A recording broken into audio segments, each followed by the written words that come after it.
네, 사우스베이 장로교회 여러분들 평안하셨습니까? 오늘은 11월 17일입니다. 화요일이고요. 여러분들 주일 지나서 어떻게 지내신지 평안한 또 여러분들 원하시는 모든 생활이 이어지기를 바랍니다. 오늘부터는 예수 이야기를 갈릴리 예수 이야기로 고쳐서 타이틀을 갖고 여러분들을 만나 뵙습니다. 갈릴리에서 예수님께서 어떻게 활동하셨는지, 어떤 말씀을 주셨는지를 중심으로 우리가 함께 알아보는 시간을 갖도록 하겠습니다. 지난번에도 말씀드린 대로 마가복음서 1장 14절에서 15절이 예수님의 복음 사역 시작에 굉장히 중요한 그러한 그 이유 또 계기를 설명을 해주고 있습니다. 그것은 그 본문 나와 있는 말씀을 한번 보시기를 바랍니다. 요한이 잡힌 뒤에 예수께서 갈릴리에 오셔서 라고 먼저를 말씀을 합니다. 예수님께서 갈릴리로 들어가신 이 갈릴리로 Jesus went into Galilee, 이 말씀이 예수님의 그 소명을 아주 단적으로 보여주는 그러한 말씀 아닙니까? 자, 여기 그 14절에 있는 말씀 같이 요한이 잡힌 뒤에 라고 때를 명시했어요. 이 때는 그냥 보통 때가 아니죠. 정치적인 사건입니다. 이건 분명히 정치적인 사건이에요. 헤롯 안티파스라는 그러한 그 갈릴리 지역의 통치자, 권력자, 집권자에 대한 가감 없는 아주 정확한 그러한 그 비판을 이야기했던 이 요한이 권력자에 의해서 헤롯 안티파스에 의해서 체포가 됩니다. 체포됐다는 소식을 듣고 예수님께서 갈릴리로 들어가신 거예요. 그러니까 예수님의 복음 사역의 시작이 이 갈릴리 지역의 권력의 비리, 권력의 남용 혹은 권력의 그러한 문제, 이런 것과 떼어놓을래야 떼어놓을 수 없다라고 분명히 말할 수가 있습니다. 물론 이 세례자 요한이 잡힌 후에라는 말은 마가복음의 편집구예요. 다시 말하면 다른 복음서에는 이 이야기가 나오지 않습니다. 그런데 이 14절 초반에 나오는 이 말을 왜 중요하게 여기는가 하면 예수님께서 그 활동을 시작할 때를 요한이 잡힌 후에, 그 소식을 들은 후에 이제 요한의 활동이 그쳤다라고 판단하시고서 갈릴리로 들어가셨다는 것은 이제 내가 앞으로 그 일을 감당해야 되겠다, 그 일을 이제는 할 사람이 없다라는 그러한 그 예수님의 자의식을 분명히 유추해서라도 분명히 생각할 수 있는 겁니다. 그런데 이제 그 요한복음이나 누가복음이나 또 마태복음에는 이러한 그 편집구가 없어요. 그때는 이미 마가복음이 제일 먼저 쓰여지지 않았습니까? 그러니까 마가복음이 쓰여지고 그 이후에 마태나 누가나 요한복음이 쓰여질 당시에는 그러한 그 정치적인 상황에 대한 인식이 그만큼 없어졌던 겁니다. 없어졌든지 희석되었든지 그렇게 중요하게 생각을 하지 않게 되었어요. 복음서도 하나하나 이제 그 시대가 지나가면서, 시간이 지나가면서 예수께서 하신 말씀이나 예수께서 활동하시던 그 상황을 조금 이제 잊어버리거나 혹은 중요도에서 조금 떨어지거나 하는 그러한 일들이 생겨나지 않았겠습니까? 그렇기 때문에 다른 복음에서는 이 요한이 잡힌 후에라는 말을 넣지를 않은 겁니다. 자, 아무튼 그러한 그 말이 아주 중요한 말이 있고, 이러한 예수님의 소명은 그 시달타나,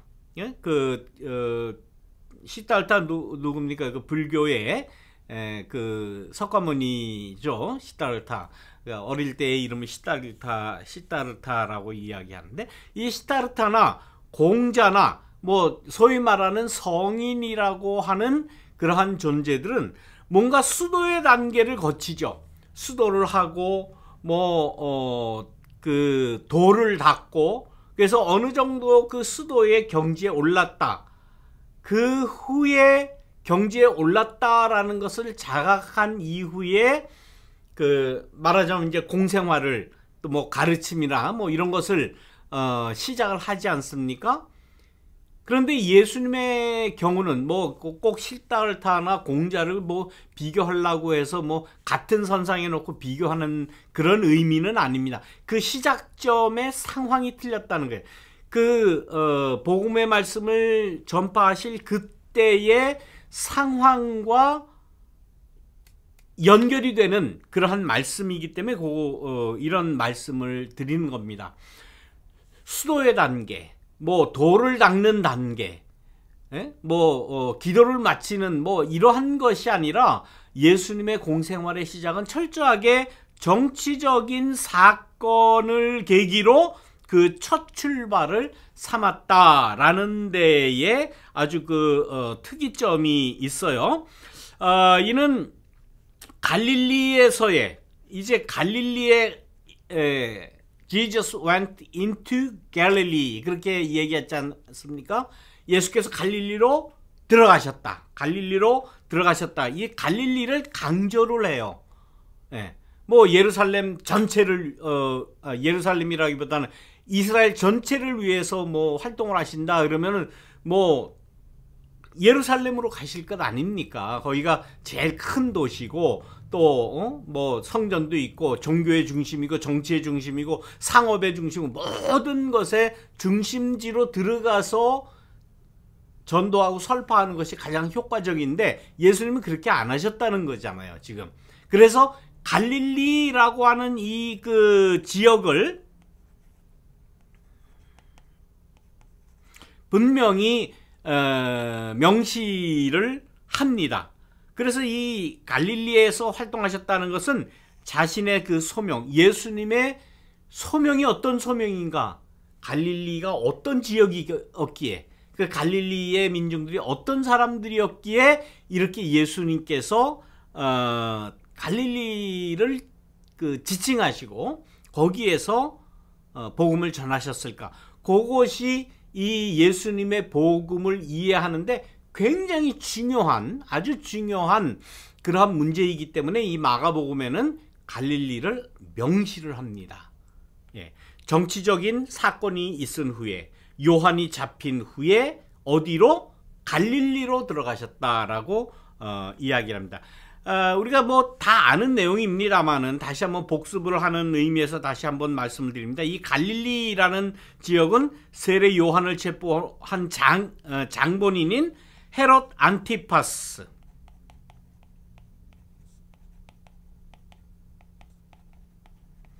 헤롯 안티파스는 누구라고 했습니까? 헤롯 대왕의 아들 중에 하나죠. 헤롯 그 대왕, 예수님이 탄생할 때의 그 헤롯은 그 헤롯 안티파스의 그 아버지죠. 그 헤롯 헤롯 대왕 때는 혼자 이스라엘 전체의 왕이었어요. 물론 정통성이 없는 왕이지만 어쨌건 그 헤롯 왕 하나였어요. 근데 그 막강한 권력을 가지고 있던 헤롯이 죽자 로마는 유대 나라를 그나마 3등분으로 구분을 한 거예요. 그래서 헤롯 아켈라오, 헤롯 빌립, 그 다음에 헤롯 안티파스, 이렇게 세 아들에게 다 나누어 준 겁니다. 나라를. 그러니까 쪼갠 거예요. 그러니까 그만큼 세력이 3분의 1로 줄어든 거죠. 한 사람이 온 나라를 통치하는 것보다 세 사람이 통치하니까 권력이 3등분으로 나눠진 거예요. 그렇게 되면 어떤 결과가 옵니까? 로마에서 관리하기가 좋죠. 권력이 센 한 사람의 왕을 상대하는 것보다는 권력이 작게 나누어진 그래서 이 그 헤롯 안티파스를 성경에서는 뭐라고 이야기했습니까? 옛날에 개역 성경에는 분봉왕이다. 그렇게 한 나라의 군주, 한 나라의 왕이라기보다는 군주 정도의 권력을 가진 것으로 이렇게 축소되었는데, 이렇게 유대 땅을 3등분한 이것이 처음이 아니에요. 옛날부터, 전에부터 주변의 그 강대국 제국에 의해서 침략을 받을 때마다 이 이스라엘은 분할 통치를 했어요. 분할해서 이쪽은 어느 지방, 저쪽 어느 지방, 저 아수르 지방에 편입되기도 했다가, 또 이 바벨론 쪽에 편입되기도 했다가, 또 어느 때는 에집트 쪽에 편입되기도 했다가, 이렇게 다 나누어졌어요. 그래서 이 갈릴리 지역에 기구한 역사가 있었다라고 볼 수 있습니다. 여기 그 지도를 하나 여러분들에게 이제 보여드리겠는데요. 자, 갈릴리 지역이 바로 여기입니다. 요 지역이 이제 갈릴리 지역이에요. 예, 갈릴리 바다를 중심으로 한 요 지역이 갈릴리 지역이에요. 그리고 요 중간에가 사마리아. 이 사마리아 사람들은 또 이방인들이라고, 율법 안 지키는 사람들이라고, 유대 예루살렘을 중심으로 이 유대 사람들이 차별을 했다고 그러죠. 그래서 이 갈릴리, 예루살렘에 있는 사람이 갈릴리를 가려면 이렇게 돌아갔다고 그래요. 이렇게 배 타고 갔든지, 아무튼 이게 돌아가고, 이 사마리아 지역에는 아예 발을 들여놓지도 않았다는 거예요. 자, 이런 역사가 왜 이런 일이 생겼는가 하면은, 옛날부터 갈릴리 지역이 이 위쪽에 위치한 아수르 지역, 그 다음에 또 이 밑에 있는 이 애굽이라고 이렇게 돼 있죠. 여기로 가면 애굽이다. 이 애굽 지역이 다 이렇게 분할 통치를 했기 때문에, 분할 통치를 받을 때에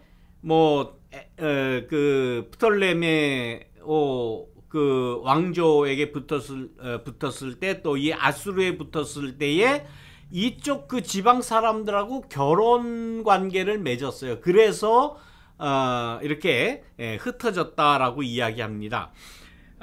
성경에 보면은 창세기 49장 13절에서 15절에 보면 야곱이 12아들을 축복을 하고 유언하는 가운데 이 유대 이스라엘 지역이 이제 나옵니다. 이제 다 축복하는 그 내용 가운데 스불론이라고 하는, 또 시돈이라고 하는, 또 이사갈이라고 하는 이 지역 명칭이 나옵니다. 근데 그 지역 명칭을 이야기하면서 아주 아름답고 살기 좋은 땅이다라고 표현을 해요. 여러분들 창세기 49장 한번 찾아보시기 바랍니다. 바로 이 지역 스불론, 시돈, 이사갈, 이쪽이 바로 이 갈릴리 지역이에요. 그러니까 이제 그 지역이 다 요 갈릴리 요 인근에 있는 지역을 이야기를 하는 겁니다. 또 우리가 잘 아는, 여러분들 잘 아시죠? 요세푸스, 누구라고 그랬죠?